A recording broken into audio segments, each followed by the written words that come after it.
Just remembered about one point earlier you mentioned about, when you trying to use the power of music to put back something that went weird in your body, like an energy status to come back, in the nature, try to, the concept of the enthalpy and the entropy. And the normal sense of, in the normal sense, the the nature behaves in such a way that it try to make more and more chaos in the world. Actually, the entropy have to be more and more, actually. So when you try to conserve it, like in the human body, where we have all the energies are focused on certain, length of your body to be always working perfectly, and then something go bad, you don't know where the control is, and then you trying to put it back. That is why it is so hard to put it back to normal, actually. So, the nature try to make the free energy go higher and higher, instead of, in our body, all the molecules that are being connected to each other is keeping that randomness that nature would like to have been, kept in a different way. That is what that energy bond is, actually, between molecules, that keeps the whole body together. Right.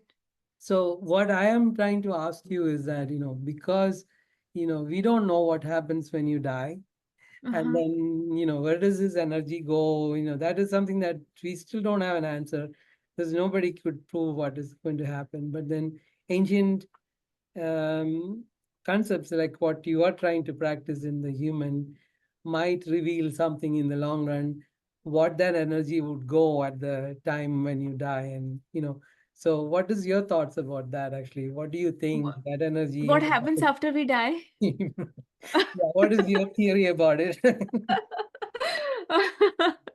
Okay, that is a very tricky question. Energy can only be converted into one form to the other form, right? Yeah. So it cannot really, like, you cannot just make it disappear. Mm, So it's like now we are in this physical form, some mm, energetic form. mm. I am guessing it only gets converted into another form of energy that is not perceivable to this human Yeah, five senses, I guess. yeah. Yeah.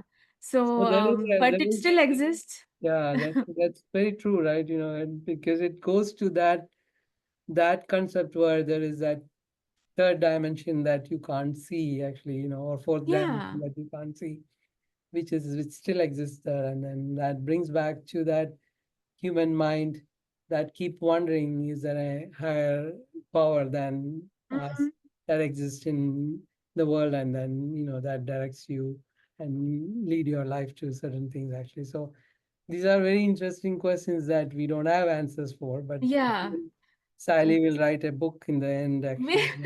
But I don't know about the, like, I believe, I'm a very spiritual person. I do believe in higher power, but I do love atheists as well. Yeah, What from my work, I know that, okay, whether or not that higher power exists is up to you, but yeah, within you, there is a higher vibration that you can raise yourself to. mm, The anger, the grief, and pride, and all these are lower vibration emotions, right? At the same time, the peace, the joy, the happiness, unconditional love, these are higher level of higher vibrational emotions. So within you, you can cause a shift from a lower vibration to a higher vibration. We all have that choice. If you are present, if you're aware of what's happening and a trigger comes, you can choose to react in anger, or you can choose to like pause and respond in more calm and composed way, right? So right, within that moment, you have raised your vibration. Whether mhm, you believe in higher power or not, right, just by raising the vibration within you, you have raised your own vibration, like you have gone closer to Right. whatever is Yeah. that Right. ultimate Right. higher Right. thing, right? So So